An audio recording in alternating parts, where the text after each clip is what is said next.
जय सोमनाथ। जय सोमनाथ।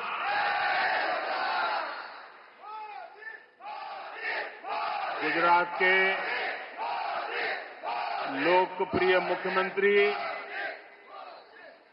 श्री भूपेंद्र भाई पटेल, ऊर्जावान युवा उप मुख्यमंत्री हर्ष संघवी जी, गुजरात सरकार में मंत्री जीतूभाई वाघाणी, अर्जुन भाई मोढवाडिया, डॉक्टर प्रद्युम्न वाजा, कौशिक भाई वेकरिया, सांसद राजेश भाई, अन्य महानुभाव, देवी और सज्जनों, आज देश के कोने कोने से लाखों लोग जुड़े हैं हमारे साथ। उन सबको भी मेरी तरफ से जय सोमनाथ। साथियों, ये समय अद्भुत है, ये वातावरण अद्भुत है, ये उत्सव अद्भुत है। एक और स्वयं देवादिदेव महादेव, दूसरी ओर समुद्र की विशाल लहरें, सूर्य की किरणें, मंत्रों की ये गूंज, आस्था का ये उफान, और इस दिव्य वातावरण में भगवान सोमनाथ के आप सब भक्तों की उपस्थिति, ये इस अवसर को दिव्य बना रही है, भव्य बना रही है। और मैं इसे अपना बहुत बड़ा सौभाग्य मानता हूं कि सोमनाथ मंदिर ट्रस्ट के अध्यक्ष के रूप में मुझे सोमनाथ स्वाभिमान पर्व में सक्रिय सेवा का अवसर मिला है।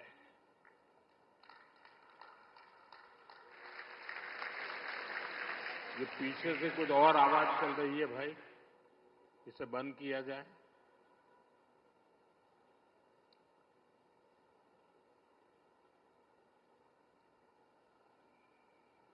बहत्तर घंटों तक अनवरत ओमकार का नाद, 72 घंटों का अनवरत मंत्रोच्चार। और मैंने देखा कल शाम को 1000 ड्रोन्स द्वारा वैदिक गुरुकुलों के 1000 विद्यार्थियों की उपस्थिति, सोमनाथ के 1000 वर्षों की गाथा का प्रदर्शन, और आज 108 अश्वों के साथ मंदिर तक शौर्य यात्रा, मंत्रों और भजनों की अद्भुत प्रस्तुति, सब कुछ मंत्र मुग्ध कर देने वाला है। इस अनुभूति को शब्द अभिव्यक्त नहीं कर सकते, इसे केवल समय ही संकलित कर सकता है। इस आयोजन में गर्व है, गरिमा है, गौरव है और इसमें गरिमा का ज्ञान भी है। इसमें है वैभव की विरासत, इसमें है आध्यात्म की अनुभूति, अनुभव है, आनंद है, आत्मीयता है और सबसे बढ़कर देवाधिदेव महादेव का आशीर्वाद है। आइए मेरे साथ बोलिए, नमः पार्वती पतये हर हर महादेव।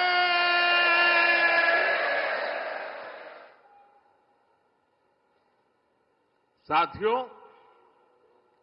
आज जब मैं आपसे बात कर रहा हूं तो मन में बार बार ये प्रश्न आ रहा है कि ठीक 1000 साल पहले ठीक इसी जगह पर जहां आप बैठे हैं क्या माहौल रहा होगा। आप जो यहां उपस्थित हैं उनके पुरखों ने, आपके पुरखों ने, हमारे पुरखों ने जान की बाजी लगा दी थी अपनी आस्था के लिए, अपने विश्वास के लिए, अपने महादेव के लिए। उन्होंने अपना सब कुछ न्योछावर कर दिया। 1000 साल पहले तब वो आतताई सोच रहे थे कि हमें जीत लिया, लेकिन आज 1000 साल बाद भी सोमनाथ महादेव के मंदिर पर फहरा रही ध्वजा पूरी सृष्टि का आह्वान कर रही है कि हिंदुस्तान की शक्ति क्या है, उसका सामर्थ्य क्या है। प्रभास पाटन तीर की इस मिट्टी का कण कण शौर्य, पराक्रम और वीरता का साक्षी है। सोमनाथ के इस स्वरूप के लिए कितने ही शिव भक्तों ने, संस्कृति के उपासकों ने, संस्कृति के ध्वज धारकों ने अपने प्राणों की आहुति दी है। आज सोमनाथ स्वाभिमान पर्व पर सबसे पहले मैं हर उस वीर वीरांगना को नमन करता हूं जिसने सोमनाथ की रक्षा को, मंदिर के पुनर्निर्माण को अपना जीवन ध्येय बनाया, अपना सब कुछ देवाधिदेव महादेव को अर्पण कर दिया। भाइयों बहनों, प्रभास पाटन का एक क्षेत्र भगवान शिव का अपना क्षेत्र तो है। इसकी पवित्रता भगवान श्री कृष्ण से भी जुड़ी है। महाभारत काल में पांडवों ने भी इस तीर्थ में तपस्या की थी। इसलिए ये अवसर भारत के अनगिनत आयामों को नमन करने का भी अवसर है। ये भी एक सुखद संयोग है कि आज जब सोमनाथ मंदिर के इस स्वाभिमान यात्रा के 1000 साल पूरे हो रहे हैं, तो साथ ही 1951 में हुए इसके पुनर्निर्माण के 75 साल भी पूरे हो रहे हैं। मैं दुनिया भर के करोड़ों श्रद्धालुओं को सोमनाथ स्वाभिमान पर्व की शुभकामनाएं देता हूं। साथियों, सोमनाथ स्वाभिमान पर्व 1000 साल पहले हुए विध्वंस के स्मरण के लिए नहीं, ये पर्व 1000 साल की यात्रा का पर्व है। साथ ही ये हमारे भारत के अस्तित्व और अभिमान का पर्व है, क्योंकि हमें हर कदम पर, हर मुकाम पर सोमनाथ और भारत में अनोखी समानताएं दिखती है। जैसे सोमनाथ को नष्ट करने के एक नहीं अनेकों प्रयास हुए, दुष्प्रयास हुए, उसी तरह विदेशी आक्रांताओं द्वारा कई सदियों तक भारत को खत्म करने की लगातार कोशिशें होती रही, लेकिन न सोमनाथ नष्ट हुआ और न ही भारत नष्ट हुआ, क्योंकि भारत और भारत की आस्था के केंद्र एक दूसरे में समाये हुए हैं। साथियों, आप उस इतिहास के बारे में कल्पना करिए। आज से 1000 साल पहले सन 1026 में सबसे पहले गजनी ने सोमनाथ मंदिर को तोड़ा। उसे लगा उसने सोमनाथ का वजूद मिटा दिया, लेकिन कुछ वर्षों के भीतर भीतर सोमनाथ का पुनर्निर्माण हो चुका था।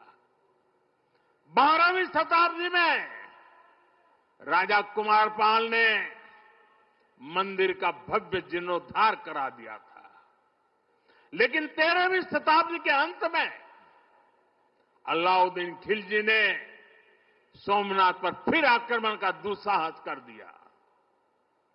कहते हैं जालोर के रावल ने खिमजी सेनाओं से जमकर लोहा लिया। इसके बाद 14वीं शताब्दी की शुरुआत में जूनागढ़ के राजा द्वारा फिर से सोमनाथ की प्रतिष्ठा संपन्न कर दी गई। 14वीं शताब्दी के आखिरी वर्षों में मुजफ्फर खान ने सोमनाथ पर फिर हमला किया। वो हमला भी नाकाम रहा। 15वीं शताब्दी में सुल्तान अहमद शाह ने सोमनाथ मंदिर को दूषित करने की कोशिश की और इसी शताब्दी में उसके पोते सुल्तान महमूद बेगड़ा ने सोमनाथ पर आक्रमण कर मंदिर को मस्जिद बनाने की कोशिश की, लेकिन महादेव के भक्तों के प्रयासों से मंदिर पुनः जीवंत हो उठा। 17वीं 18वीं शताब्दी में औरंगजेब का दौर आया। उसने सोमनाथ मंदिर को अपवित्र किया, सोमनाथ को फिर मस्जिद बनाने की कोशिश की। उसके बाद भी अहल्याबाई होलकर ने नए मंदिर की स्थापना कर सोमनाथ को एक बार फिर साकार कर दिया। यानी सोमनाथ का इतिहास विनाश और पराजय का इतिहास नहीं है। ये इतिहास विजय और पुनर्निर्माण का है, हमारे पूर्वजों के पराक्रम का है, हमारे पूर्वजों के त्याग और बलिदान का है। आतताई आते रहे, मजहबी आतंक के नए नए आक्रमण होते रहे, लेकिन हर युग में सोमनाथ पुनः पुनः स्थापित होता रहा। इतनी सदियों तक का संघर्ष, इतना लंबा प्रतिकार, इतना महान धैर्य, सृजन और पुनर्निर्माण का ऐसा जीवन, ये सामर्थ्य अपनी संस्कृति में ऐसा विश्वास और ऐसी आस्था दुनिया के इतिहास में ऐसा उदाहरण मिलना मुश्किल है।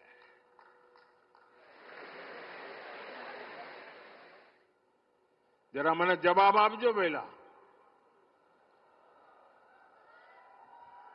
આપણે આપણા પૂર્વજોના પરાક્રમનું પુણ્ય સ્મરણ કરવું જોઈએ કે ના કરવું જોઈએ? આપણા પૂર્વજોએ કરેલા પરાક્રમમાંથી પ્રેરણા લેવી જોઈએ કે નહીં લેવી જોઈએ? એવો કોઈ દીકરો હોય, એવા કોઈ સંતાન હોય કે જે પોતાના પૂર્વજોને ભૂલવા માટેના નાટક કરે? भाइयों बहनों, जब गजनी से लेकर औरंगजेब तक तमाम आक्रांता सोमनाथ पर हमला कर रहे थे, तो उन्हें लग रहा था कि उनकी तलवार सनातन सोमनाथ को जीत रही है। वो मजहबी कट्टरपंथी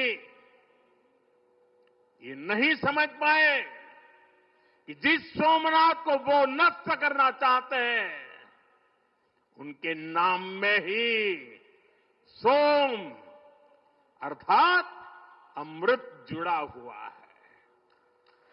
उसमें हलाहल को पीकर भी अमर रहने का विचार जुड़ा है।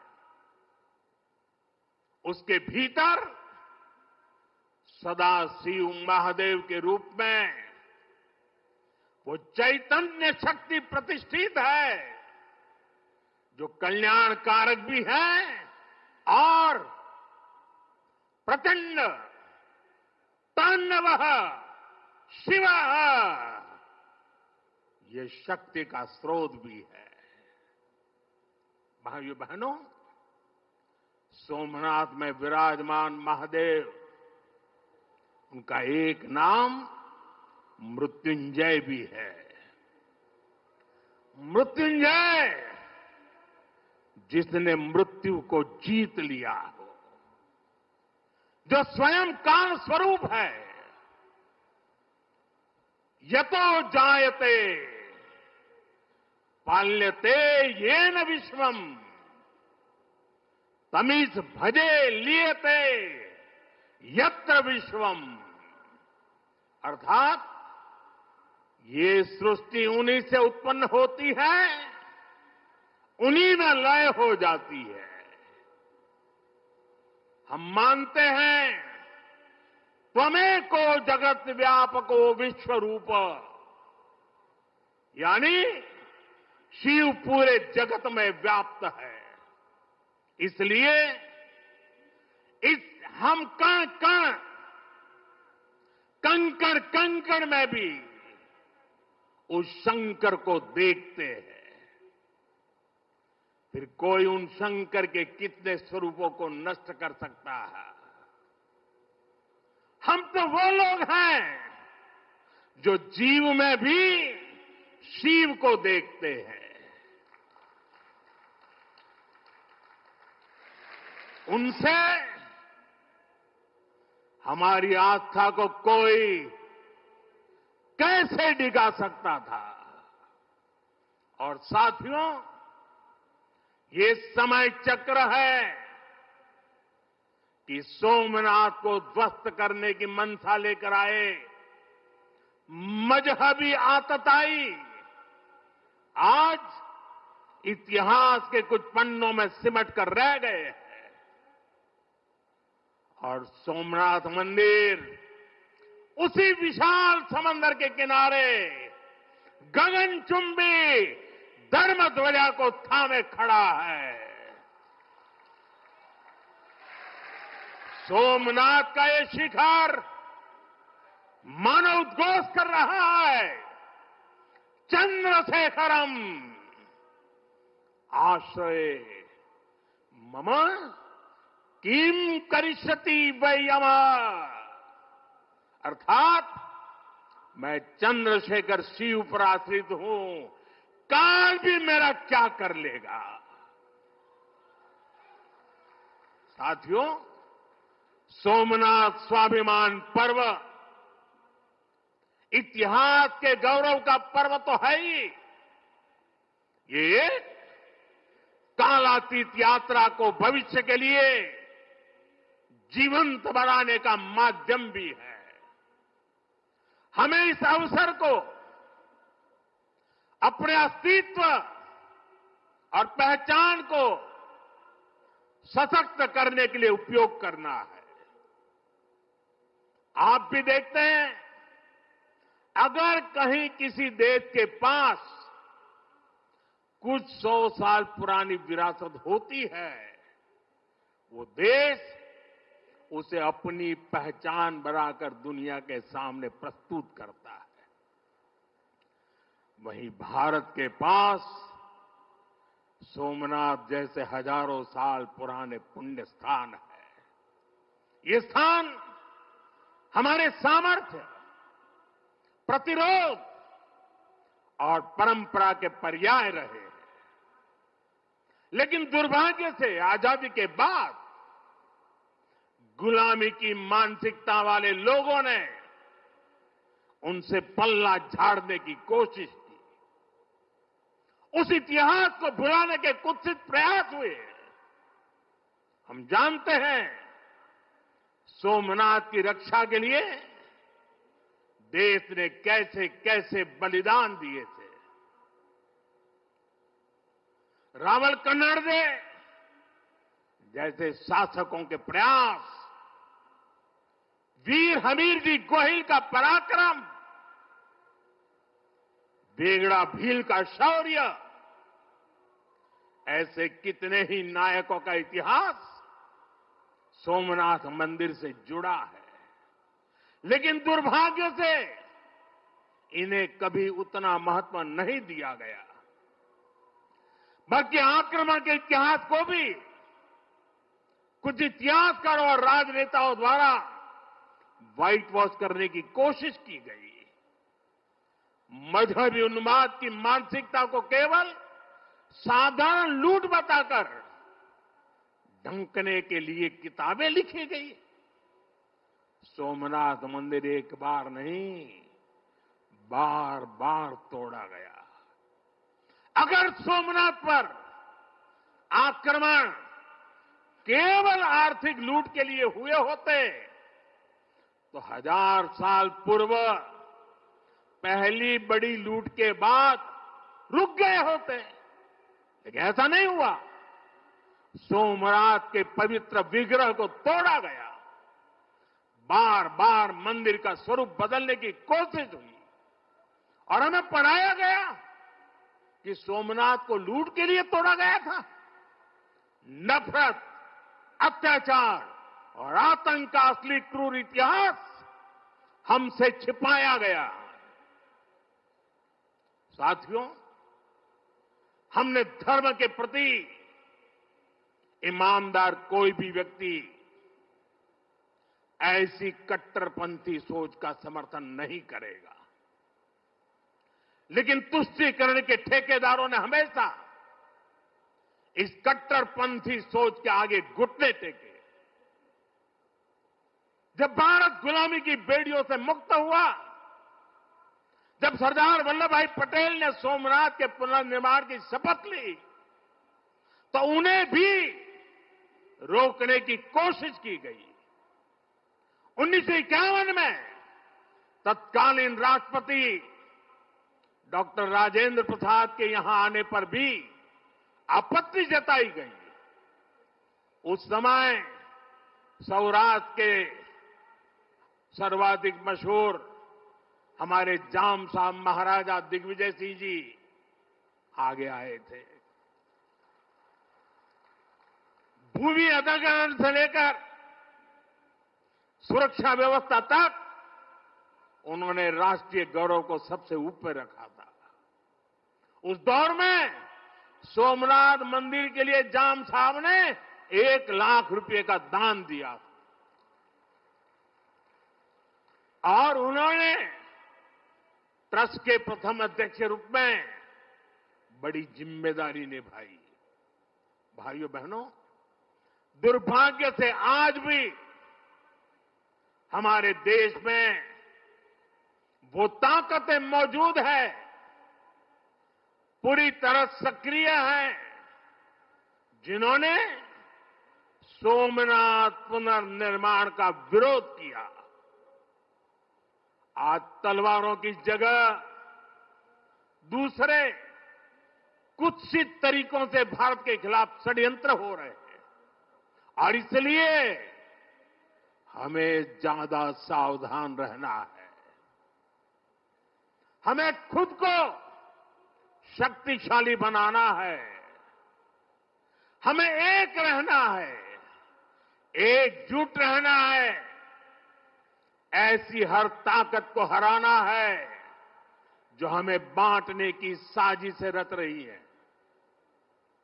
साथियों, जब हम अपनी आस्था से जुड़े रहते हैं, अपनी जड़ों से जुड़े रहते हैं, पूरे स्वाभिमान के साथ अपनी विरासत का संरक्षण करते हैं, अपनी विरासत के प्रति सजग रहते हैं, तो हमारी सभ्यता की जड़ें भी मजबूत होती है। और इसलिए पिछले 1000 वर्षों की यात्रा हमें अगले 1000 वर्षों के लिए तैयार रहने की प्रेरणा देती है। साथियों, राम मंदिर प्राण प्रतिष्ठा के ऐतिहासिक अवसर पर मैंने भारत के लिए 1000 साल का विराट स्वप्न सामने रखा था। मैंने देव से देश के विजन के साथ आगे बढ़ने की बात कही थी। आज देश का सांस्कृतिक पुनर्जागरण करोड़ों देशवासियों में नया विश्वास भर रहा है। आज हर देशवासी के मन में विकसित भारत को लेकर एक भरोसा है। आज 140 करोड़ भारतीय भविष्य के लक्ष्यों को लेकर संकल्पित है। भारत अपने गौरव को नई बुलंदी देगा। हम गरीबी के खिलाफ अपनी लड़ाई में जीतेंगे। हम विकास की नई ऊंचाइयों को छुएंगे। पहले दुनिया की तीसरी बड़ी अर्थव्यवस्था बनने का लक्ष्य, फिर उसके आगे का सफर, देश अब इसके लिए तैयार हो चुका है और सोमनाथ मंदिर की ऊर्जा हमारे इन संकल्पों को आशीर्वाद दे रही है। साथियों, आज का भारत विरासत से विकास की प्रेरणा लेकर आगे बढ़ रहा है।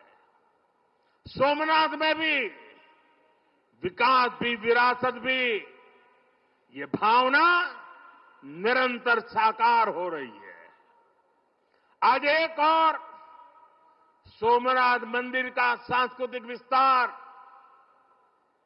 सोमनाथ संस्कृत यूनिवर्सिटी की स्थापना, माधवपुर मेले की लोकप्रियता और उसके रंग, इनसे हमारी विरासत मजबूत हो रही है। गिर लायन के संरक्षण से इस क्षेत्र का प्राकृतिक आकर्षण बढ़ रहा है, तो वहीं प्रभास पाटन क्षेत्र के विकास के नए आयाम भी गढ़े जा रहे हैं।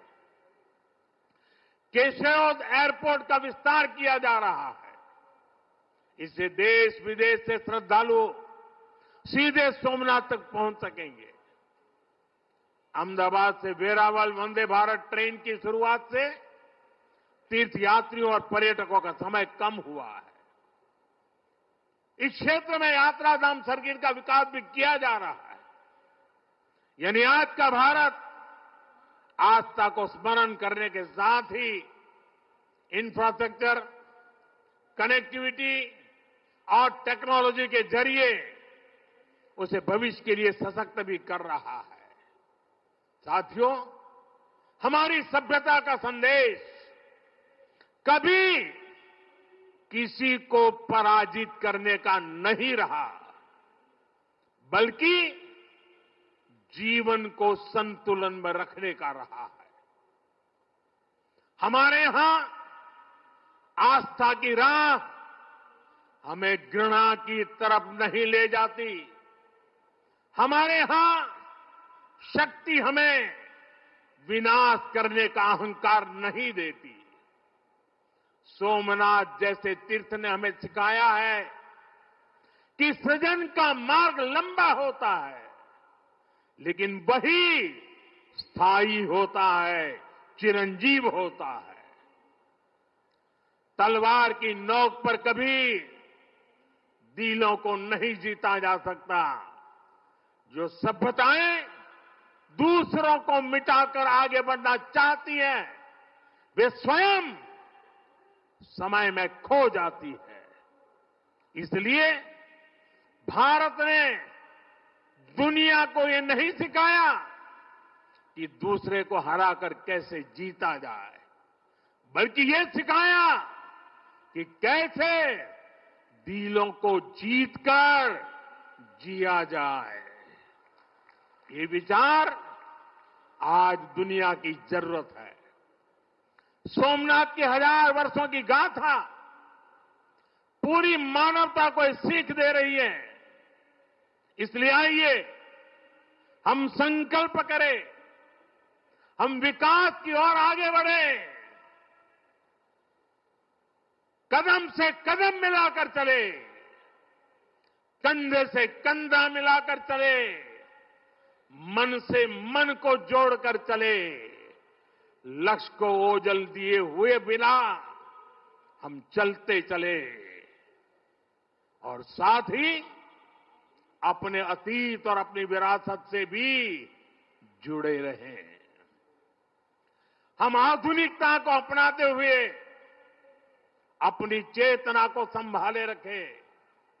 आइए सोमनाथ स्वाभिमान पर्व जैसे आयोजनों से प्रेरणा लेते हुए विकसित होने के मार्ग पर तेजी से चले। हर चुनौती को पार करते हुए हम अपने लक्ष्य तक पहुंचे। और ये कार्यक्रम आज तो शुरू हो रहा है। हमें 1000 साल का स्मरण देश के कोने कोने में करना है। दुनिया को हमारी विरासत का परिचय करवाना है। हमें 75 साल का ये नया पर्व भी मनाना है और हम 2027 मई तक इसको मनाते रहें, जन जन को जगाते रहें। जगा हुआ देश सपनों को साकार करने के लिए चलता रहे। इसी कामना के साथ एक बार फिर समस्त देशवासियों को मैं बहुत बहुत शुभकामनाएं देता हूं। हर हर महादेव। जय सोमनाथ, जय सोमनाथ, जय सोमनाथ।